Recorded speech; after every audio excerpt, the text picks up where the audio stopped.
Saber level 20 upgrade. Alright guys, so now we're going to have to do a wing, and in order to do a wing, we need a wing mount. I went ahead and chose HPI's Forza Flux Buggy Wing Mount, and there's a specific reason why I chose this, but I'll tell you about that after we put this thing together. Alright, so the first thing I'm going to do is start off with the left side, and you can see that it does have an L on there.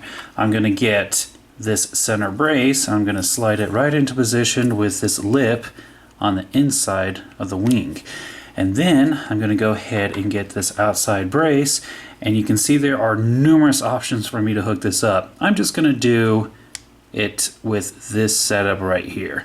And of course a screw goes into each hole. After that, I'm going to go ahead and get the other arm. I'm just going to slide that in position and do the same exact thing. And the last thing to do is to go ahead and get these braces. We're going to put a screw through there and then attach it to the top of the wing mount. And everything's together. The only thing I should mention, because it was already done for me, but yeah, you have to put in 4 nuts. There is 2 right here, 1 there, and of course 1 right here. Well, with that being said, let's go ahead and figure out how we're going to put this on the RC. So, this is the reason why I chose this wing mount. You can see that there's no center brace at the bottom, so I can flux these in and out to adjust it to exactly where I want it to go. What I'm going to do is I'm going to push these in and have 2 screws going through the back on each side and into the base of the shock tower. So I need to go ahead and take out these 2 top screws. With those out of the way, I'm going to go ahead and replace them with 15mm screws. And I'm just going to go ahead and screw them in. With those 2 screws in there, you can see that this wing mount is incredibly solid. It's not going to go anywhere.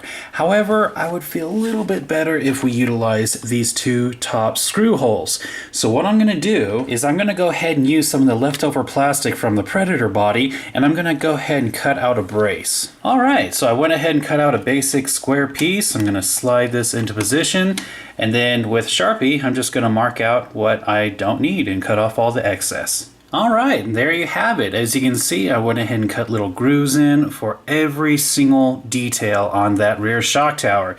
And it slides perfectly into place.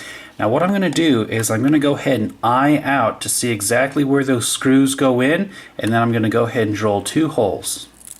Alright, pull off the plastic, and you can see that I finally have my brace for the last 2 screws.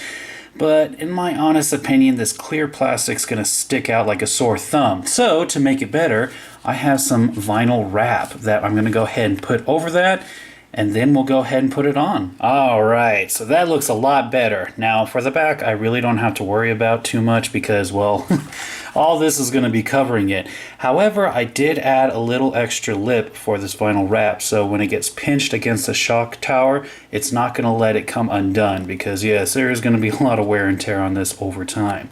So, now I'm going to go ahead and use 30mm long screws to put down through the holes. However, before I do that, I am going to go ahead and put a washer on. Now we can go ahead and attach this to the rear shock tower. And there you have it, guys. Check that out.